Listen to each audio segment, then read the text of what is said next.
Recording has started.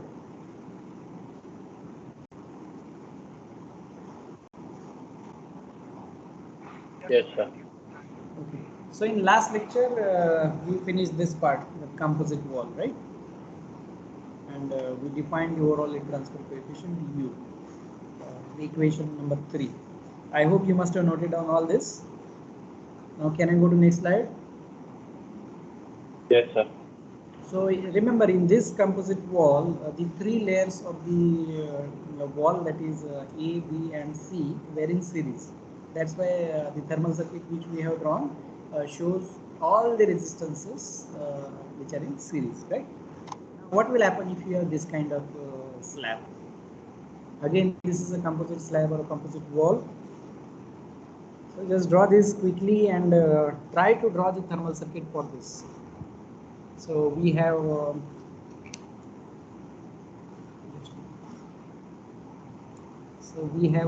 composite wall which is made up of the materials like E, F, G and H. So 4 components are there, right? And you can see this F and G, these two are parallel, right? So these two are having the same area, and this slab F and G are half.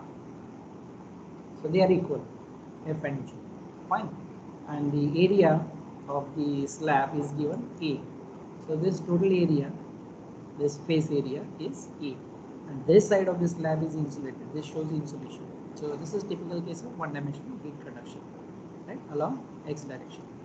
So you see the temperature on the left face is T1, temperature on the right face is T2. Then the length of each of these components is given. LE, LF is LG, these two lengths are equal, and LH, and the thermal conductivities of these materials are also given, like KE, KF, KG, and KH, right? So now the task is to draw the thermal circuit for this, and then find out the heat transfer through this slab. There are two possibilities exist for this scenario. So look at the first thermal circuit now. So what you can see these two are in parallel. These two slabs are in parallel. So the resistance, thermal resistance offered by these two is also in parallel like this. So these are the conduction resistances of slab F and slab G respectively. And the left hand side resistance of this part E is given by this expression, and for H it is given by this expression, right?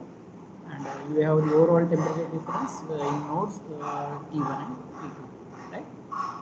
So first of all, you will come across this resistance, then you have two resistances in parallel, and then again you have the one more resistance at the end. There is no convection on both sides of this line. Now when you should draw this kind of circuit, so it is written here. So just go through this. See, this kind of circuit you will draw assuming that the surfaces normal to the X direction are isothermal. I repeat, this type of circuit is drawn assuming the surfaces normal to the X direction are isothermal. Means, let us take an example. Means if you look at this surface, so you may say that this much part is of this material, and the remaining is of another material, right? So this is the surface which is normal to the X direction. So we will assume that this surface has got a constant temperature, or the surface is isothermal surface, means same temperature throughout, or constant temperature throughout. Is it clear? Hello. Yes. Okay, fine. Now there will be one more way by which you can draw the thermal circuit for this, and it looks like this. So look at the difference between these two thermal circuits, right? And this kind of circuit you can draw under this condition. Have you observed this change in the first circuit? That area A by 2 here, because this is half. That's why the area is divided A by 2, A by 2, half. Correct? Now, the second circuit you can draw where you can argue saying there are 6 resistances, right? And all are in parallel. So you are actually imagining that these two are parallel, right? And these two are also parallel. So something like that. So 3 plus 3, 6 resistances are shown here, right? Now, when you can draw this type of circuit? So look at the assumption. So it is assumed that the surfaces parallel to the x direction are adiabatic. And the surfaces parallel to the x direction are adiabatic.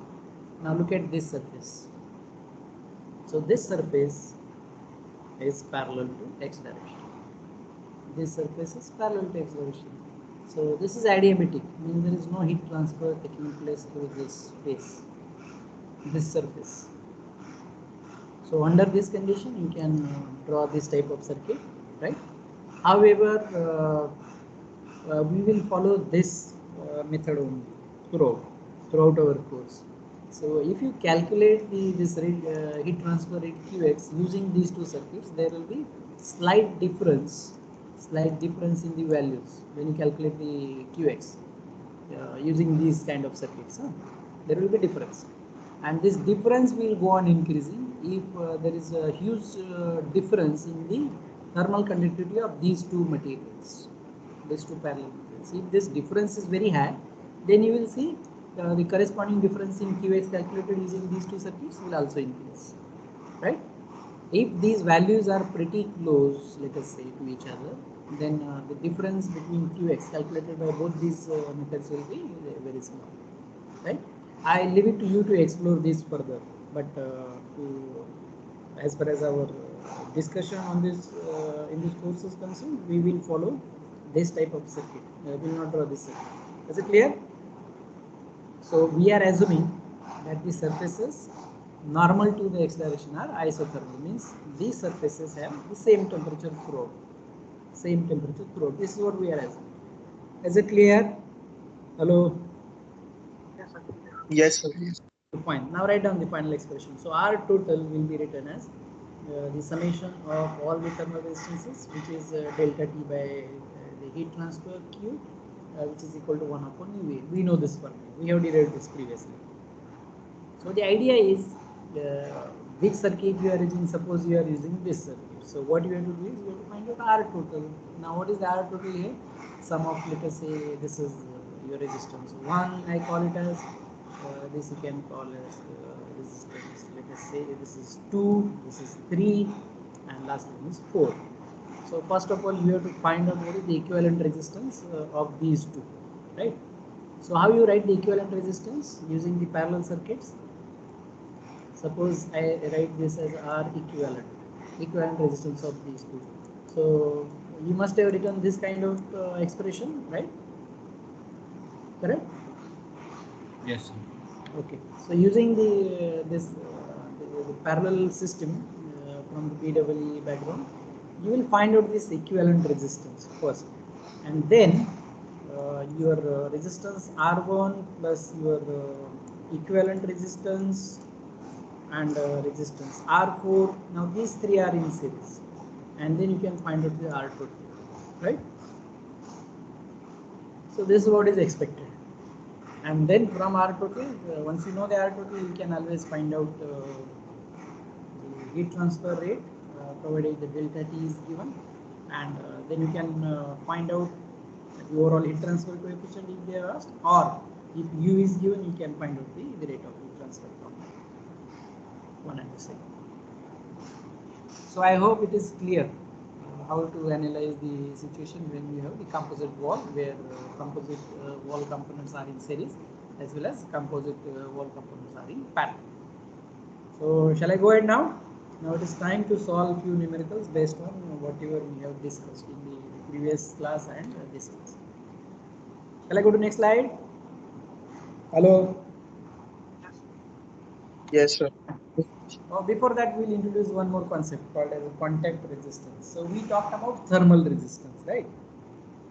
Now it is time to talk about the contact resistance. This is different concept. I may ask questions on this during your oral examination. Contact resistance. So look at the bullet now. So in composite systems, the temperature drop across the interface between materials may be appreciable. For example, if I have the two slabs of different material like this, right? So when I connect these two together at the interface here, so there is no perfect contact between these surfaces, right? So even if I use whatever methods or whatever the ways by which I can finish this surface, make it as smooth as possible, still you will find there is no perfect contact between these two surfaces, right? So that is what the first bullet is all about. Second, so this temperature change is attributed to what is known as the thermal contact resistance. So it means there will be the temperature drop at the contact surface, and the resistance offered by this contact, we will call it as a contact resistance. So notation we will use is RT. T stands for thermal, C stands for contact resistance. Look at this. So we have the two slabs A and B. They are connected together at this junction, and this is the heat flux flowing in this direction. So the exaggerated view of this is shown here. So if you look here at the interface, it may look like this. Means there is no direct contact between the surfaces. Right? So this QX double dash is made up of, now you can see this Q double dash contact. So wherever the surfaces are in direct contact, so this is the rate of heat transfer or the heat fluxes going through the contact surfaces. And where here you find some gaps like this, the air gaps, then you will find that the heat is conducted through these gaps. So that contribution is called as a Q double dash gap, right? And because of this, as there is no direct contact and the additional resistance is offered at the interface, you will find slight drop in temperature at the interface. So ideally, if you have these two slabs, so ideally the temperature drop should look like this, right? The ideal temperature distribution, but it is not like that. So what is happening here is the temperature distribution for the slab A is like this, and there is drop in temperature at the interface like this, delta T. This delta T may be very small, depending on how good your surfaces are in contact. It may be very small. This is exaggerated view. But there will be drop in temperature at the interface, and then there will be again the temperature distribution for the part B. So this drop in temperature is because of the resistance offered at the contact. So we have the contact resistance RTC responsible for that. So take this kind of expression. Now look at this. So the contact resistance RTC. So this will be given as the temperature drop at the interface, which is this temperature TA minus TB. The temperature drop at the interface divided by the heat flux which is flowing through the interface, which is QX double dash. So this is how we will find out the contact resistance. Clear? Hello? Yeah. Okay, fine. Now solve this one. A furnace wall has the inside surface temperature of 1100 degrees C, while the ambient air temperature is 25 degrees C. The wall consists of 125 mm thick refractory brick having K 1.6 watt per meter K, 125 mm thick fire bricks K 0.3 watt per meter K, and 12 mm thick plaster thermal conductivity K is 0.12 watt per meter K. There is an air gap which offers a thermal resistance of 0.16 Kelvin per watt. The heat transfer coefficient on the outside wall to the air is 17 watt per meter square. Fine, number one. The rate of heat loss per unit area of wall surface. Then the interface temperatures throughout the wall, and the temperature of the outside surface of the wall. So this temperature is directly given, so forget about this. This temperature is directly known to you. So what is the temperature? Inner surface temperature is 1100 degrees, right? Now what is next? The ambient air temperature is 25. So you have the ambient air here, so which has got the temperature of 25 degrees, right? Then next, the wall consists of 125 mm thick refractory bricks, then 125 mm thick fire bricks, and 12 mm thick plaster, and then there is air gap, right? So try to draw the diagram the way I have shown on the screen, and find out the components A, B, and C. So do it.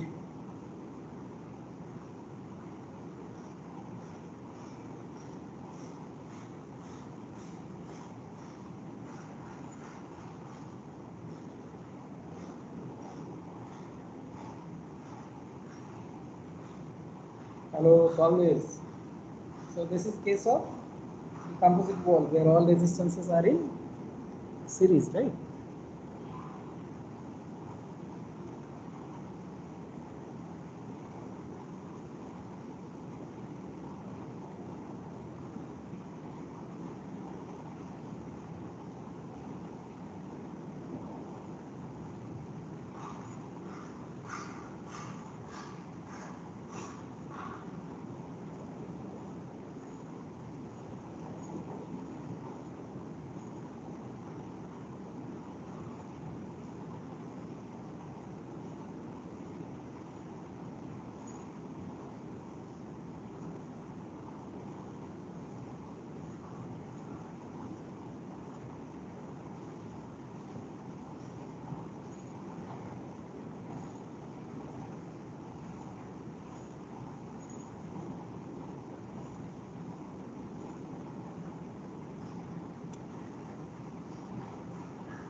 Hello, are you solving it or not?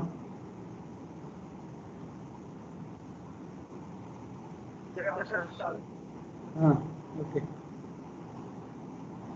So try to identify the parts of this slab in the diagram itself. Which one is refractory brick part, which is fire brick, or which one is plaster, right? And which one is the air gap, right?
So you can cross check your answers once you are done with the solution. Cross check the answers. I have given the detailed answers like what is the rate of heat transfer Q. So you should get this number 1.334 kilowatt. Then the resistances R1, R2, R3, R4, and R5. Right. So this should be your R1. R2 is already given. So this is your R2, the resistance offered by the air gap. Then R3, R4, and R5 is nothing but this is convection resistance, because there is convection taking place on this side, right? So these numbers should match. And then the R total is sum of these 5 resistances. So they should be 0.8 Kelvin per watt. And then they asked you to find out. So this part is over. The rate of heat loss per unit area of wall surface. Consider the area of the surface as 1 meter square. Per unit area they say. So even if you write it 1 meter square, that's fine. The interface temperature. So this part is over. Q you will find. So what is Q? So this will be delta T overall divided by R2, right? Is it clear? The rate of heat transfer will be the delta T overall temperature difference divided by the total thermal resistance applied by the system. Correct? Hello?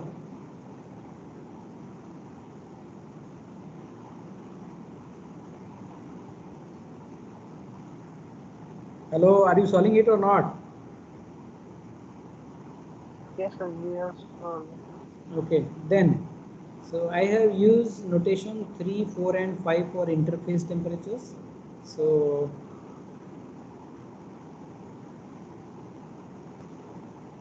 three, 4, 5 and then 6. No? So this should be your temperature 3, 4. You can use your notations, your own notations. It doesn't make difference. 3, 4, 5 are the interface temperatures, and then this is your T6, the surface temperature. T6, and so T1 is T2, the same temperature, which is 1100 degrees.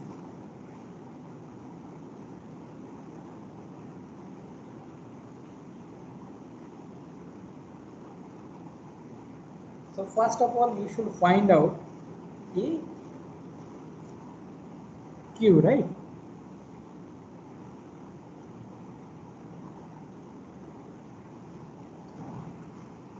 Resistance. Are you getting this first resistance R1 0.0781? First resistance.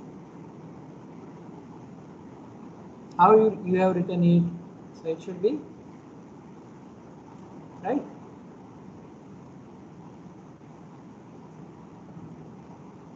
So is it 0.0781 kilo Kelvin per watt?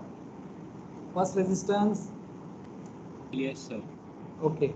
So second resistance is directly given, no? So that's why you need not have to look at this air gap length. So this is given 0.16 Kelvin per watt. Now what about third R3? So we will write L3 by K3A, right? So check whether it is 0.417 Kelvin per watt or not.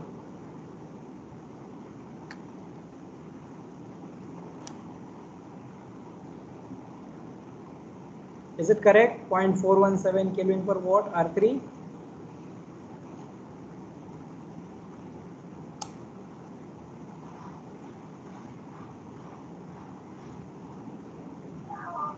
Sir, how to find that area, sir? Area they have given per unit area, na? So you assume area as 1 meter square, it doesn't make any difference. Fine? Hello, is it clear? See, the rate of heat loss per unit area means either you find Q by A, right? Or you assume A as 1 meter square. Doesn't make any difference. Sir, R3 same as given, sir. No, sir. R3 is matching? R3 is matching. Hello. R4? Yes, sir. R4 is matching, sir. Okay, last one, the convective resistance R5. So this also you will write Sir, as. one doubt, sir. हाँ, बोलो. वो R2 का है, sir. R2 का थोड़ा doubt है, sir. R2 they have. R3, R4 match हो गया. R2 they have given directly here. Look at this. There is an air gap which offers a thermal resistance of 0.16 Kelvin per watt. So this value is directly given. Get me or not? Yes, sir. So that's why I have not written NT here. Directly written R2 is 0.16 Kelvin per hour. Now find out R5 convection. So I will write R5 convection 1 upon HA, right? Yes, sir. But what will be the value of H? H is given. See, look at this. The heat transfer coefficient on the outside wall to the air is 17 watt per meter square. So this H is 17. Correct? So you can find out R5 also. Now check whether it is matching this value or not. So 1 divided by 17. Yes, sir. Okay. Now once you know all these resistances, I recommend you to calculate all these resistances separately. Don't combine these resistances together at a time at the beginning itself. Calculate them separately and then add it and find out R total. So I will write R total is equal to R1 plus R2 plus R3 plus R4 plus R5, and this value should be close to 0.8 Kelvin per watt, right?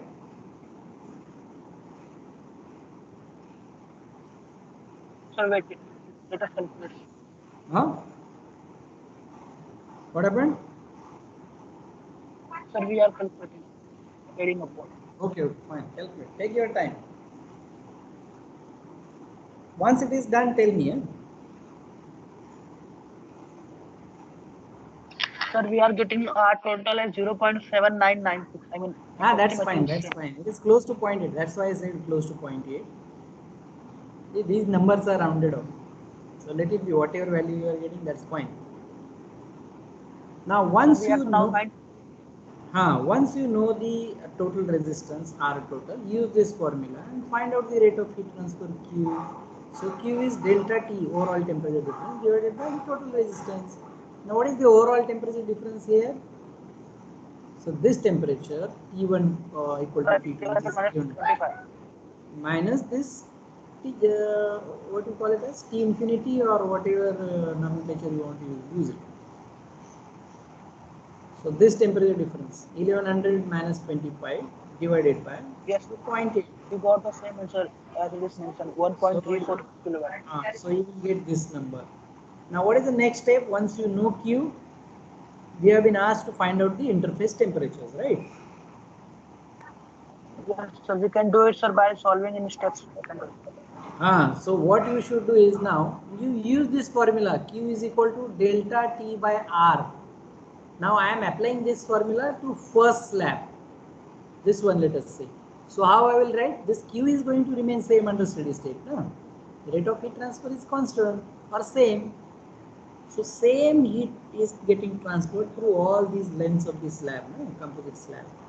So if I write this formula for the first part of the slab, I should write what is the temperature difference now. So it is T1 or T2, whatever you have noted down, this temperature minus this temperature. So I will call this as T2, let us say. T1 is equal to T2, this one, minus T3 divided by R1, only resistance offered by the component 1. So I can use this formula, no? Get me or not? Sir, I am getting negative answer, sir. No, Minus not 995. No, not possible. How it is negative? Temperature T3? No, sir, yes, sir, temperature T3, sir. How is it 995. possible? Maybe I taken the formula wrong. See, look at this. I have written T2 minus T3, not T3 minus T2. You must have written it in opposite sense. See, when I am writing delta T, I am always using higher temperature minus lower temperature. Is it clear?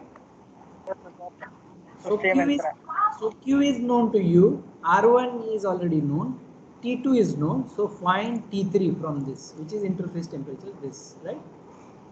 Now next step, once you know T3, then you can use the same formula, Q is equal to delta T for this air gap, right?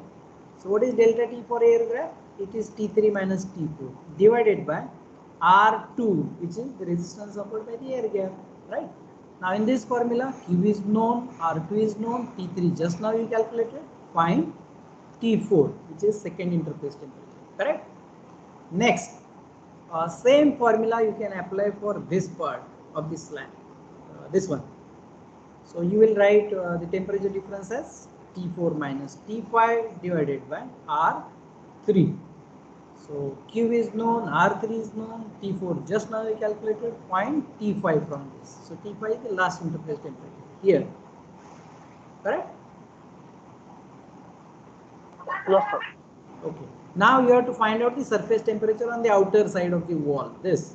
So again I will write the formula, Q is equal to, now what is the temperature difference for this part?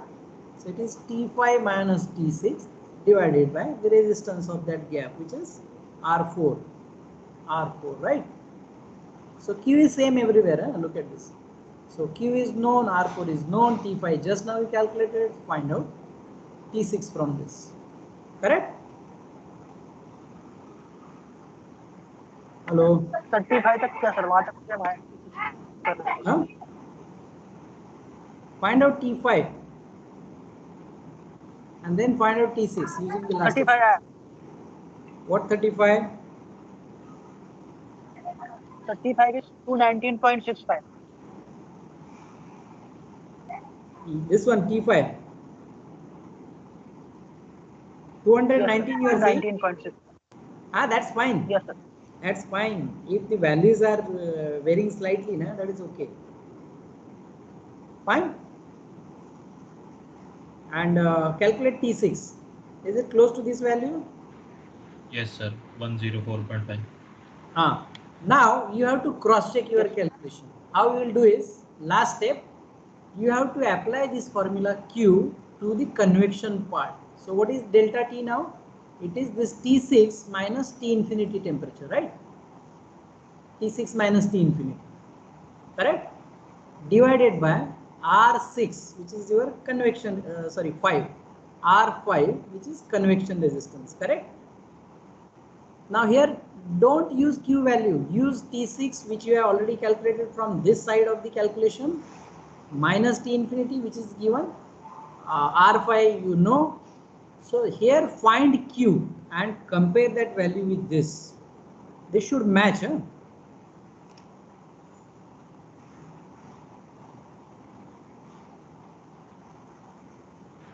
Yes, sir. Almost same.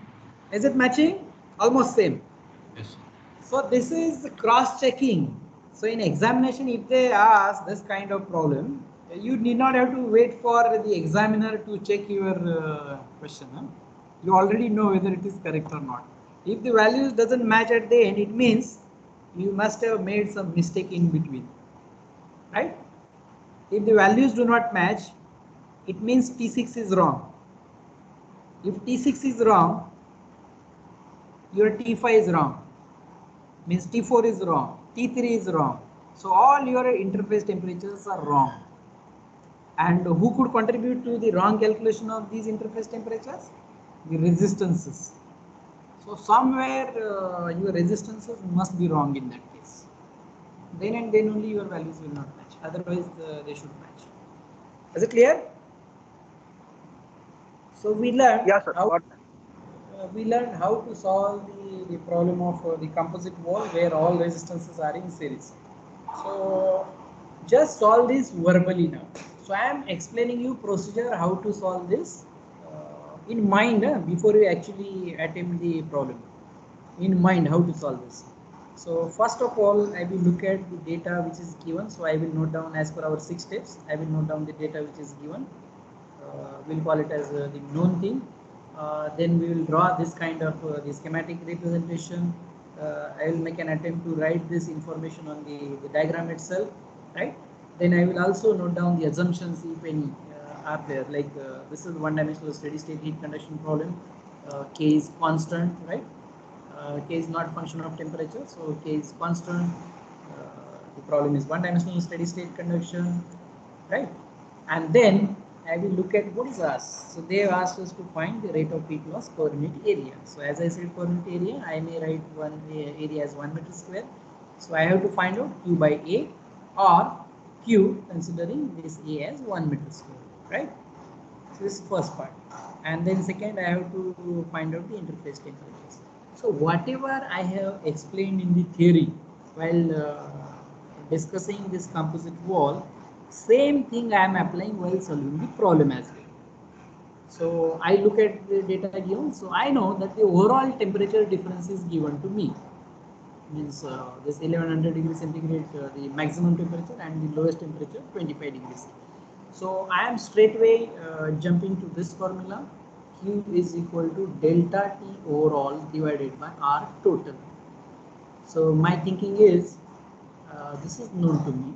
Somehow if I am in position to find out the total resistance, I should be in position to find out Q, which is part 1. So this I am solving in the mind itself. Then I must know R total. Now to find out R total, I must know R1, R2, R3, R4, R5, all these resistances. Now I know how to calculate these resistances, so I calculated it here. R1, R2, R3, R4, R5. And then I calculated R total, and once I calculated R total, I know what is Q. Now once I know the Q value, I can find out the interface temperatures or in between temperatures, right? Now I started from this side. I cannot use that formula directly for this slab, this component of this slab or this portion initially. Reason is because I don't know the temperature on either side of this slab, right? So you should start where at least one side of the temperature is known to you. So that's why I started from this side. It doesn't mean that you cannot start from this side. You can first of all you can try to find out temperature T6. Do it as a exercise at home. You can start from this side and march towards left. So here we went from left to right. So you can use the different approach. So first of all find T6, then use that formula Q is equal to here, find out T5 and go in this direction. You will get same answer at the end, right? So the conclusion is if you want to find out the interface temperatures, you must know Q first. And to find out Q first, you must know the overall temperature difference. So this is how this problem is formulated. Are you getting my point or not? Hello. So what variety they may bring in is, suppose they will not give you the overall temperature difference. They will give you the temperature difference for this air gap, let us say T3, T4. Then you have to do the reverse calculation. Means you have to find out Q first using the information for this, because temperature difference is known, divided by the resistance, that will give you the rate of heat transfer Q, and then using this Q find out the remaining temperatures. So all that variety of numericals you will come across if you refer any standard textbook on the heat transfer. But the idea is, or the principle how you solve the problem is the one which we have seen just now. So find out Q. To find out Q, you need R total. To find out R total, you need individual resistances. So individual resistances you will use to find out Q, and then use this Q to find out the interface temperature. This is how we will solve it. As simple as that. Now, can I go to next slide? Yes, sir. Fine. So moving further, solve this one. A composite wall having unit length normal to the plane of paper is insulated at the top and bottom as shown in the figure. So I will project the figure now. Look at this. It is comprised of 4 different materials A, B, C, D. The dimensions are HA is equal to HB is 3 meter. I am not reading it. You just go through the data, the statement. So all this you can note down in the diagram itself.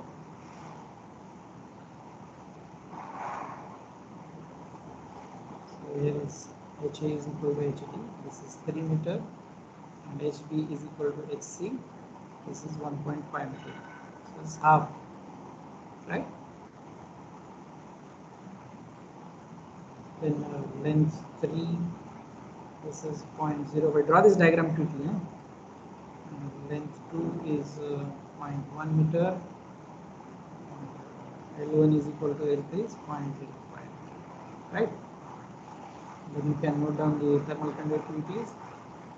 Thermal conductivity of A and this is 50. KD is again 50. B is 10. KD is 10 and this is 1. Okay. So, and then you have the fluids on both sides of the slab. This part is insulated, top and bottom. And the fluid on the left hand side has the temperature T infinity 1, which is 200 degrees C. Heat transfer coefficient is H1 is 50. Similarly, the fluid on the right hand side is having temperature 25 degrees C, T infinity 2, and the heat transfer coefficient H2 is 10 Newton per square K. So this is what the information given. I think whatever they have given, all that information is shown in the diagram itself. Right? Now what you have to do here? Assuming one-dimensional conduction, so this is your direction where the conduction takes place. Sketch the thermal circuit of the system. So you have to draw the thermal circuit for this. So which approach you will use? The one where we said that the surfaces which are normal to the direction of heat transfer are isothermal. Correct? So the first approach I am talking about. So try to draw the thermal circuit for this slab, composite slab. Then second, determine the rate of heat transfer through the wall, means find out Q and find the interface temperatures. So find out the temperatures. So what will be the interface temperatures in this case? Hello. What will be the interface temperatures? Whatever notations you want to use, you can use. Whatever notations. Use your own notations and find out the interface temperatures. So this outside fluid temperature T infinity 1 is. Can we first find out the rate of heat transfer first, so that at later we can find interface temperature? So that is the way how we proceed further. No, we know that. We have talked about it in the previous problem itself, right? So that's why in this also they have asked you to determine the rate of heat transfer through the wall first. You have to find out Q first and then find the interface temperatures. I am talking about the notations which you may use. So if you want, you can start this as a T1, this as T2, this as T3, and this as T4, right? Or as per the diagram, you should take this as T1 and this as T2, interface temperature, and then call this as TS1, surface temperature 1, and this as surface temperature 2, TS2. Whatever notations you want. I am compatible with this notation, T1, T2, T3, T4, so I am using it. So you can use this notation also, TS1, T1, T2, and TS2. Doesn't make any difference. So here also we have to take the area as one now. So they have mentioned nothing about the area, so you can take it as 1 meter square. Fine. So I hope you must have drawn the thermal circuit for this using the first approach. So there you will find the first resistance offered by part A. Then there will be 2 resistances in parallel offered by part B and C, and then you have one more resistance at the end offered by part D, right? So you have to find out the equivalent resistance offered by part B and C first, and then resistance of A plus equivalent resistance plus resistance of D will be your total resistance, right? Hello, is it clear? So we are getting. Okay, so are you solving this? Yes, sir, I am solving it. Let me see. Okay. कौन solve कर रहे हैं? Just name yourself. Abhishek is there. Next. Sir, Arshad. Solve it. So I will project the answers on screen for your ready reference so that you can cross check. See, if your fundamentals are clear, if your approach is correct, your values will match, irrespective of which book you are referring or from where you are solving this problem. Your approach should be correct. Sir, I am getting the Q as 1.57 kilowatt. Check.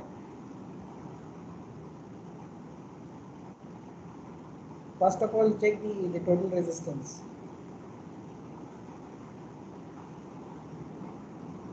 So this is what author has given.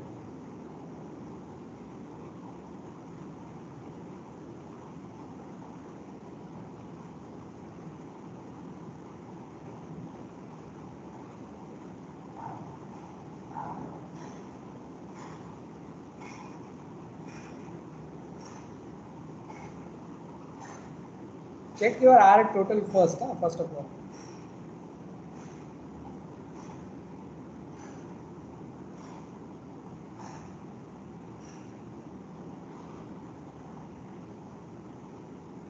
Or calculate it in Kelvin per watt only. If it is given in this unit, don't get confused with this.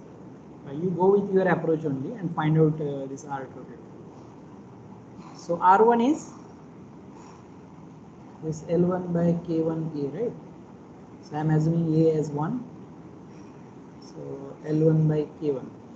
So 0.05 by 50 is R1. Or R8, call it as R8 because it is resistance of 8. Then find out this RB and RC, and then you have to find out R equivalent of these two, which will be 1 upon RB plus 1 upon RC, correct? So 1 upon R equivalent will be, this is 1 upon RB. So RB I will write as L2 by K2 into A, right? A is 1, so I am writing L2 by K2 only, and I have to write 1 upon RB. So you can write it like K2 by L2, and this will be or KB by L2, and this will be KC by L3. This is 1 upon R equivalent, and then R equivalent will be the reciprocal of this sum. So your value of R total should match first. If it doesn't match, then don't go ahead. Wait. If this value is matching, then you will get these remaining 3 parameters. Otherwise, no. So is there anybody who has got this value of R total?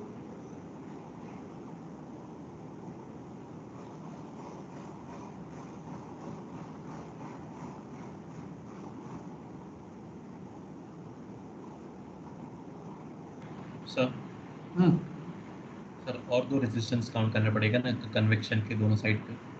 हाँ, so you have to count that. You have to add convection resistance also. I was only talking about this, how to find out these thermal resistances, conduction resistances, not convection resistances. You have to add those. So here you will get R convection 1, which is 1 upon H1A, right? So take into account this R convection 1 and then R convection 2 on the right hand side. You have to take 1 upon H2A. So it will be 1 upon H2 only. So R total will be this RA plus R equivalent of these two plus RD, this resistance, plus, now you have to add the convection resistance on both sides. So add R convection 1 and R convection 2. So that will give you the total resistance, because convection is taking place on both sides, right? Now check.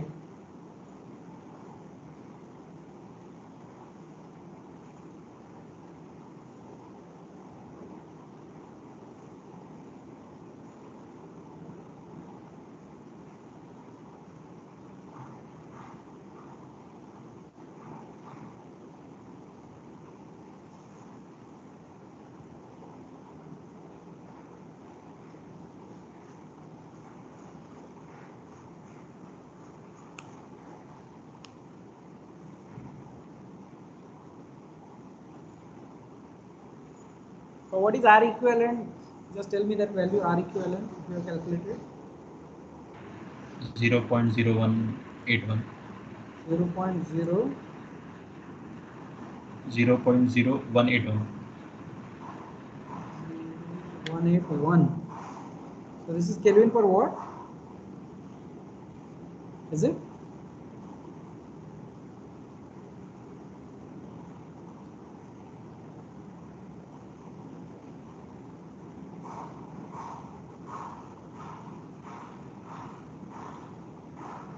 No, sir, I'm not getting the same. Okay. See, you have used this formula, no? 1 upon R equivalent is this. The KB upon L2 plus KC upon L3, na? Sorry, KC upon L2.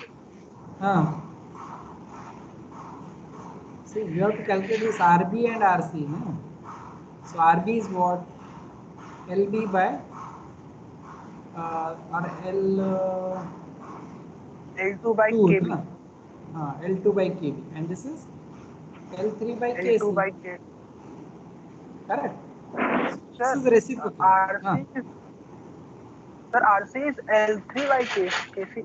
Are you sure? L3 by KC. No, sir, L3 को sir, Sorry, sir L3 L2. लेकिन D वाले section. L2, not Yes, L3, L2. yes. So, sir, I am getting it 9.09 into 10 raised to minus 3 R equivalent. Okay. So R equivalent is 9.10 09 into 10 raised to minus 3. raised to minus 3. Okay. So this is Kelvin per watt, right? Yes, sir. Okay.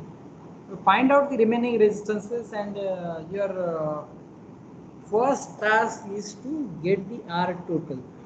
Now, if it is not matching with this value, means either something is wrong in your calculation or this value itself may be wrong. But all of you should get the same answer for that, to prove that this value is wrong. Right?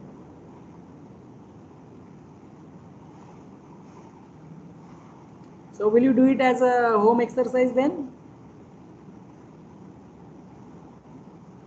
It's fine, sir. We will do it and we will tell you in the next. And if the values do not match, then also we'll see why the values are not matching. But I think values should match. Sir, for B and C, we have to take area as 1 meter, or it will be half. Yeah, Half. okay. It will Yeah. be half. No?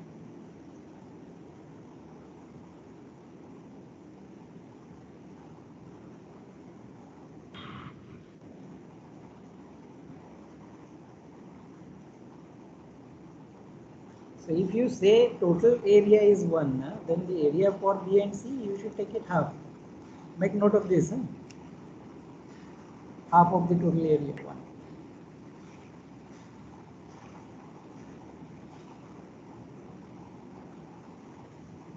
Maybe because of that this value is not matching. Right?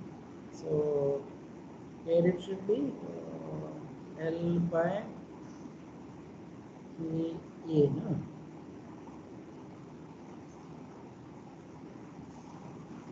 Yeah, sir. L by 8.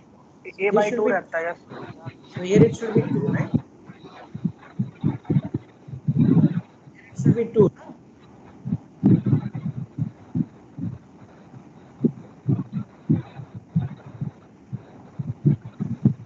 So whatever it is, you just solve it and then check whether you are getting this value or not.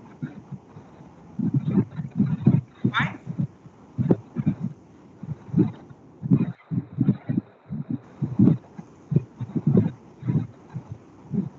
Hello.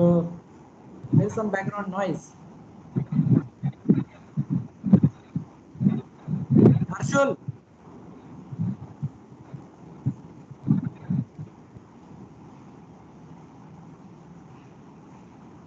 Okay, so solve it at your end, and then tell me next time if the values do not match, I will provide the solution.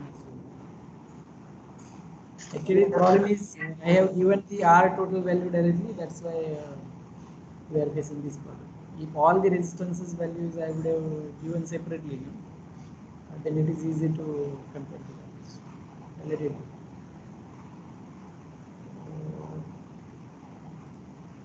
I think we should stop now.